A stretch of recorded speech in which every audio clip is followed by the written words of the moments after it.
অভি মোরা ভাই অভি মোরা, সব বিবেকানন্দের সন্তান, তার আদর্শ বক্ষে ধরে এই পথে দেব যে প্রাণ। স্বাবলম্বী মানুষ হওয়া।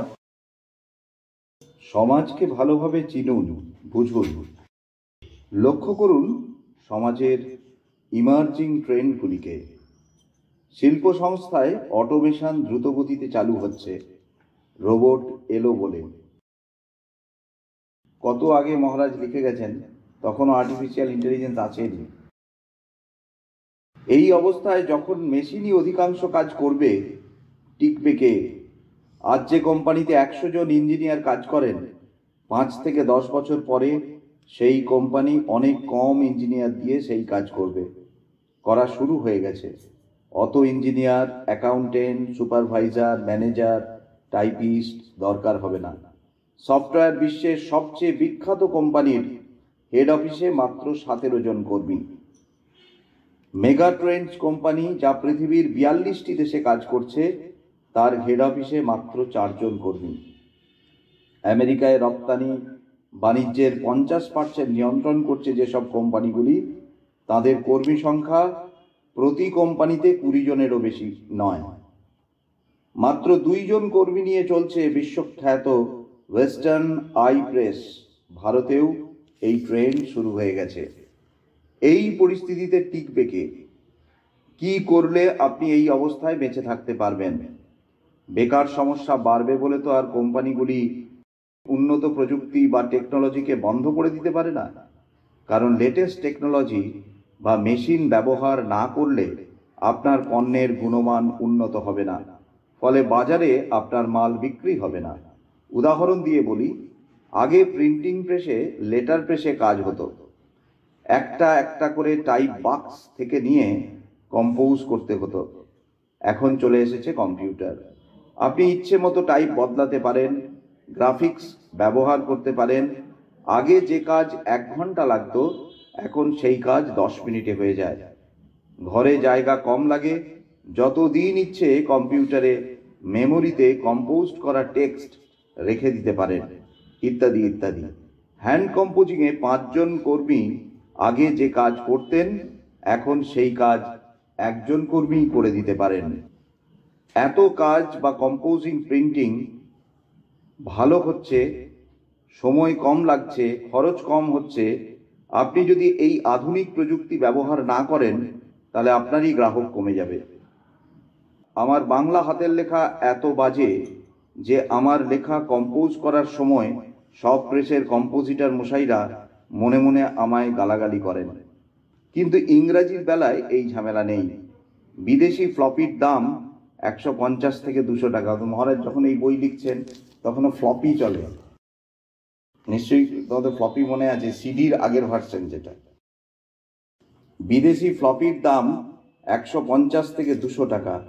নিজেই ঘরে কম্পোজ করা যায় 70 থেকে 72 পৃষ্ঠা। ব্যাস, এবার প্রেসে ফ্লপি পাঠিয়ে দিন, বলে দিন লেআউট করে দিতে। কত সহজ হয়ে গেছে। তখনও পেন ড্রাইভ আসেনি, সিডি আসেনি। তাহলে প্রশ্ন, যন্ত্র বা মেশিনই যখন অধিকাংশ কাজ করছে, তখন টিকবে কে? সিপিআইএম ইউনিয়ন খুব চেঁচামেচি করেছিল অটোমেশনের বিরুদ্ধে। বহু অফিসে, ব্যাংকে কম্পিউটার আনতে দেয়নি। আজ কি হলো? জ্যোতি বসু নিজেই এর সমর্থক। আজ কি পার্টির গণশক্তি পত্রিকা পুরনো মেশিনে ছাপা হয়? গিয়েই দেখুন ওদের অফিসে। আসলে সিপিআইএম এবং অন্যান্য বামপন্থী দলগুলি বোকার মতো বলছিল যে এত বেকার সমস্যা বৃদ্ধি হবে। প্রযুক্তি বা টেকনোলজির আবিষ্কার একদিকে যেমন পুরনো কাজের সংখ্যা কমিয়ে দেয়, অন্যদিকে তেমনি নতুন কাজ সৃষ্টি করে। প্রযুক্তির বিরুদ্ধে তো আর রুখে দাঁড়ানো যায় না। ইলেকট্রিক বাল্বের আবিষ্কারের ফলে লণ্ঠন বানানোর কাজ কমে গেল, বহু লণ্ঠন কর্মী কাজ হারালো। তাই বলে কি ইলেকট্রিক বাল্ব ব্যবহার করা বন্ধ করে দিতে হবে? ট্রাক্টরের আবিষ্কারে লাঙল তৈরির কাজ কমে গেল, এই জন্য কি ট্রাক্টর তৈরি বন্ধ করে দিতে হবে? কম্পিউটার ব্যবহারে একদিকে যেমন টাইপের কাজ কমলো, কেরানিদের কাজ কমলো, অন্যদিকে তেমন কম্পিউটার তৈরি, মেরামত অথবা সফটওয়্যারের অসংখ্য নতুন কাজ তৈরি হলো। সফটওয়্যারে ভারত আজ বিশ্বের অন্যতম নেতা। যে প্রশ্নটা তুলেছিলাম, মেশিনই যখন অধিকাংশ কাজ করে দেবে তখন টিকবে কে? কি করলে আপনার অস্তিত্ব নিরাপদ হবে? আপনাকে সেই কাজ করতে হবে মেশিন যা করতে পারে না। মেশিন কি করতে পারে না? নতুন চিন্তা করা। অর্থাৎ ভবিষ্যতে সৃষ্টিশীল মানুষরাই শুধু টিকে থাকবেন এবং এগিয়ে যাবেন। জ্ঞান বা ডিগ্রি অতটা গুরুত্বপূর্ণ নয়, আপনার সৃষ্টিশীলতাই মুখ্য।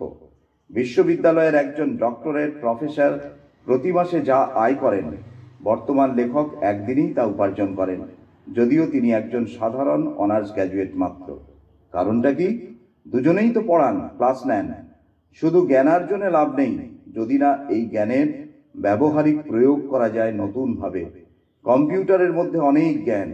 জ্ঞান মানে যদি তত্ত্ব ও তথ্য সংগ্রহ হয়, তবে তো কম্পিউটারই মহাজ্ঞানী। আজ পকেট ক্যালকুলেটর রয়েছে, কাল পকেট কম্পিউটারও হবে। আপনার কোনো তত্ত্ব বা তথ্যের দরকার হলে পকেট কম্পিউটার বের করে সুইচ টিপলেই পছন্দ মতো জ্ঞান আপনি পেয়ে যাবেন। তাই আজ পরিবর্তিত পরিস্থিতিতে জ্ঞানের তাৎপর্যই বদলে গেছে। মাথার কাজ পুরনো জ্ঞানের চর্বিত চর্বণ নয়, এর কাজ হলো নতুনভাবে চিন্তা করা। সুতরাং আপনি জোর দিন নতুন চিন্তার ওপরে এবং সেই চিন্তাকে বাস্তবে প্রয়োগ করার ব্যাপারে। এবারে আসুন ফিরে যাই নতুন পণ্য উদ্ভাবনের প্রসঙ্গে। উপায়টি কি? উপায়টি হলো অঙ্কের প্লাস, মাইনাস, মাল্টিপ্লিকেশন, ডিভিশন চিহ্নগুলির প্রয়োগ করা। বর্তমান পণ্যের সাথে কিছু যোগ করুন, অর্থাৎ প্লাস। যেমন ফিলিপস 2-in-1 একসঙ্গে রেকর্ড প্লেয়ার ও রেডিও। কিংবা বর্তমান পণ্য থেকে কিছু বাদ দিন, যেমন কর্ডলেস মাইক। অথবা সেটিকে ম্যাগনিফাই করুন, মানে মাল্টিপ্লিকেশন করুন, যেমন জাপানি টিভির বড় স্ক্রিন। অথবা ডিভিশন মানে ছোট করুন, যেমন পকেট রেডিও। মালা তাই করেছিল। মেয়েদের ওড়না সিম্পল হয়, সে এই ওড়নায় মধুবনী পেইন্টিং করে দিল। ব্যাস, ওই ওড়নাতে নতুনত্ব এলো, ওর ওড়না প্রচুর বিক্রি হতে লাগলো। পরিষেবার ক্ষেত্রে নতুনত্ব কিভাবে আনবেন? একটা কথা মনে রাখতে হবে, নতুনত্ব আনা নিছক নতুনত্বর জন্য নয়, এর মাধ্যমে উন্নত সমাধান দিতে হবে। উদ্যোগ শেখাবার জন্য নানা রকম ইনস্টিটিউট আছে। একটি ইঞ্জিনিয়ারিং ও ম্যানেজমেন্ট শিক্ষা সংস্থাতেও শেখানো হয়। আপনি যদি এটি শেখাতে চান, তবে আপনাকে নতুন কিছু দিতে হবে। কি দিতে পারেন? তার আগে দেখুন বর্তমানে এই শিক্ষা সংস্থাগুলির ত্রুটি বা সমস্যা কি কি। শুধু তত্ত্ব শেখানো নয়, প্র্যাকটিক্যাল বিশেষ নয়, ভোকেশনাল শিক্ষা দিয়ে ছেড়ে দেওয়া নয়, বেশি পুঁজি লাগে এমন উদ্যোগ শেখানো নয়, গতানুগতিক বিষয় শেখানো নয়, নতুন পরিস্থিতিতে যাতে কাজে লাগে সেভাবে শিক্ষাসূচির পরিবর্তন করা হয় না এইসব ইনস্টিটিউশনে। যা শেখানো হয় তা মানুষকে স্বার্থপর করে তোলে, সামাজিক দায়িত্ব নিতে উদ্বুদ্ধ করে না। আপনি যদি নতুন শিক্ষা সংস্থা শুরু করতে চান, তবে এই সমস্যাগুলির সমাধানে এগিয়ে আসুন। ছাত্রছাত্রীরা পড়তে পড়তেই প্রজেক্ট নেবে এবং কাজ শুরু করবে, যাতে শিক্ষা শেষ করার আগেই তারা স্বাবলম্বী হয়ে ওঠে। পরের সমস্যাগুলির জন্য কাউন্সেলিংয়ের ব্যবস্থা থাকবে। উদ্যোগীরা যাতে সমাজ সচেতন হয়ে ওঠে, ব্যবসার মাধ্যমে সমাজকে ব্যবহার করতে পারে, সেইভাবে শিক্ষার ব্যবস্থা করতে হবে। মানবিক মূল্যবোধের ওপর ভিত্তি করে ব্যবসার রীতি পদ্ধতি গড়ে তুলে তা শেখানো। অল্প পুঁজিতে কিভাবে ব্যবসা শুরু করতে হয় সেটা শেখানোর ব্যবস্থা করা। পুরনো তত্ত্বের বদলে নতুন তত্ত্ব গড়ে তোলা। এন্টারপ্রেনারশিপের উপর আমরা যখন ক্লাস নিই, তখন প্রজেক্ট তৈরি এবং প্রজেক্টের উপরে কাজ করা সবচেয়ে গুরুত্বপূর্ণ অংশ থাকে শিক্ষাসূচির। এই ছিল আমাদের প্রথম পাঠ। এইবার আমরা আলোচনায় আসি।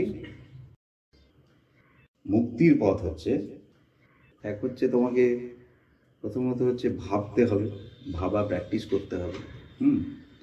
যত তুমি ভাববে, মানে আমাদের একটা শিশু যখন জন্মায়, ছোট্ট শিশু যখন জন্মায়, তখন তার 10^12, মানে সেটা একটা বিরাট সংখ্যা, মানে 1-এর পর 12টা শূন্য, 10^12 সংখ্যক নিউরন থাকে, স্নায়ুকোষ।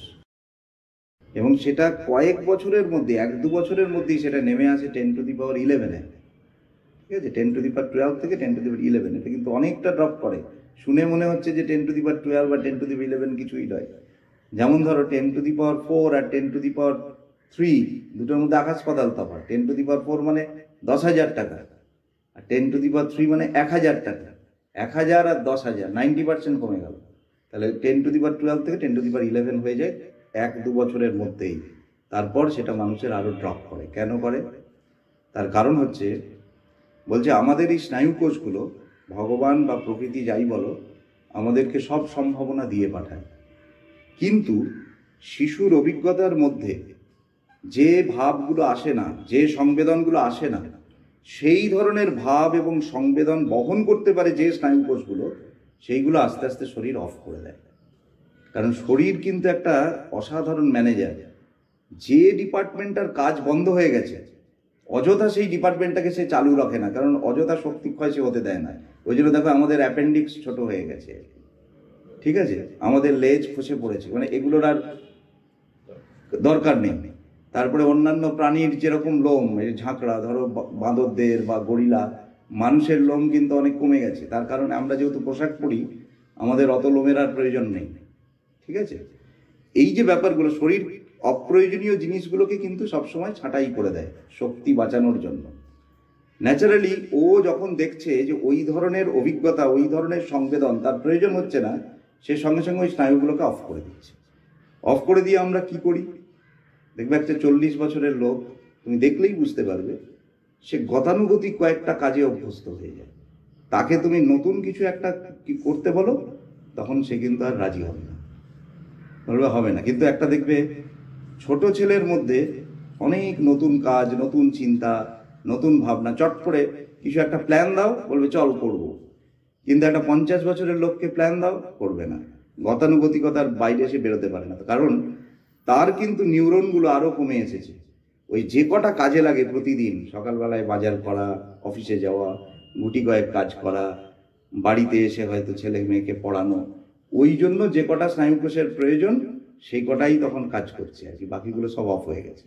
যার ফলে একটা নতুন চিন্তাকে অ্যাকসেপ্ট করা, নতুন চিন্তাকে নিয়ে ভাবা তার পক্ষে আর সম্ভব হয় না। তাহলে আমি সমস্যাটা তোমাকে বললাম। এইবার তাহলে এখান থেকে মুক্তির পথ কি? মুক্তির পথ হচ্ছে তোমাকে যত বেশি সংখ্যক ক্রিয়েটিভ, পজিটিভ অভিজ্ঞতার মধ্যে দিয়ে যেতে হবে, যেগুলো তোমার হাতের সামনে আছে। কিরকম?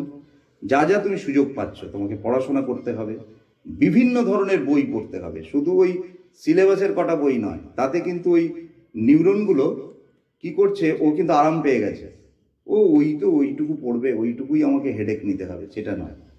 তোমাকে সাহিত্য পড়তে হবে, ইকোনমিক্স পড়তে হবে, নানা ধরনের বই, বিভিন্ন স্বাদের বই পড়তে হবে। তারপরে ধরো বিভিন্ন ধরনের কাজে অংশগ্রহণ করতে হবে, মানে পড়াশোনা ছাড়াও কেউ নাটক করছে, গান করছে, কিংবা হয়তো তুমি কখনো তোমার ইচ্ছে মতো একটু রান্না করছো, কখনো হয়তো কিছু একটা ডিজাইন সম্বন্ধে। সব কিছু যে তোমাকে করতে হবে তা না, কিন্তু যত বেশি সংখ্যক জীবনের অভিজ্ঞতাগুলোর সঙ্গে তুমি সম্পর্কিত হবে, তত কিন্তু তোমার স্নায়ুকোষগুলো সচল হবে। আরেকটা জিনিস হচ্ছে যে ডিপ থিঙ্কিং, গভীর চিন্তা। সাধারণ মানুষ কোনো বিষয়কে নিয়ে খুব গভীর চিন্তা করে না, ওই ওপর একটু ভাবে নিয়ে ছেড়ে দেয়। যে কোনো একটা বিষয়কে নিয়ে গভীর চিন্তা করতে হবে। মানে ধরো সমাজের একটা রিচুয়ালস, একটা প্রথা, এই প্রথাটা কেন এসেছে, এর পেছনে কি কাজ করছে। তারপরে ধরো কোনো একটা জিনিস দেখে আমার দুঃখ হচ্ছে, আমার রাগ হচ্ছে, আমার বিরক্তি আসছে, বা আমার আনন্দ হচ্ছে, তখন নিজেকেই স্টাডি করতে হবে, কেন হচ্ছে, আমি কি চাইছি, আমার মনটাকে আমি নিজেই স্টাডি করব। এই রকমভাবে যে মানুষটা প্রতি মুহূর্তে আত্মসমীক্ষা করে, গভীর চিন্তা করে, বিভিন্ন বিষয় নিয়ে ভাবে, বিভিন্ন বিষয়ে পড়াশোনা করে, আলোচনা করে, তার মধ্যে ধীরে ধীরে ক্রিয়েটিভিটি তৈরি হয়। এই যে মহারাজ যে এত ক্রিয়েটিভ হয়েছেন, তার কারণ মহারাজ কিন্তু এই অভ্যাসগুলোর মধ্যে ছিলেন, সন্ন্যাসী ছিলেন, ফলে প্রচুর ধরনের অভিজ্ঞতার মধ্যে দিয়ে তিনি গেছেন এবং সেগুলোকে নিয়ে ভেবেছেন, চিন্তা করেছেন। মানুষের কোনো সমস্যা দেখলে ভেবেছেন যে এটার কি সমাধান হতে পারে, ভাবতে ভাবতে তার মধ্যে কিন্তু এই যুগান্তকারী ক্রিয়েটিভিটি এসেছে। ঠিক আছে, তাহলে এবারে সলিউশনগুলোকে যদি আমরা 1-2 করে একটু পয়েন্ট করি, 1 নম্বর হচ্ছে পড়াশোনা করতে হবে, সিলেবাসের বাইরে বিভিন্ন ধরনের বই। 2 নম্বর ডিপ থিঙ্কিংয়ে অভ্যস্ত হতে হবে, গভীর চিন্তায় যে কোনো বিষয়কে নিয়ে। ওটা ওরকম হয় বলে ছেড়ে দিলে হবে না, ক্যাজুয়ালি ছেড়ে দিলে হবে না, গভীর চিন্তা নিয়ে ভাবতে হবে।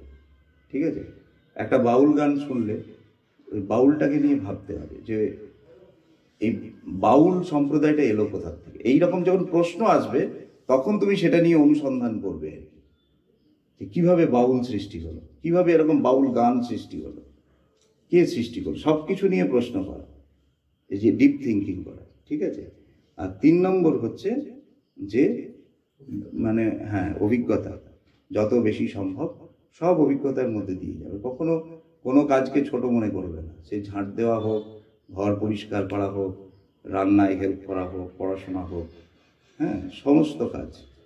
এই যে রাশিয়াতে যখন বিপ্লব হয়েছিল তখন কমিউনিস্টরা যখন ক্ষমতায় এসেছিল তখন রাশিয়ার সমস্ত মানুষদের বেতনকে 8টা স্কেলে বেঁধে দিয়েছিলেন। মানে সর্বোচ্চ স্কেল আর সর্বনিম্ন স্কেলের মধ্যে খুব বেশি ডিফারেন্স ছিল না।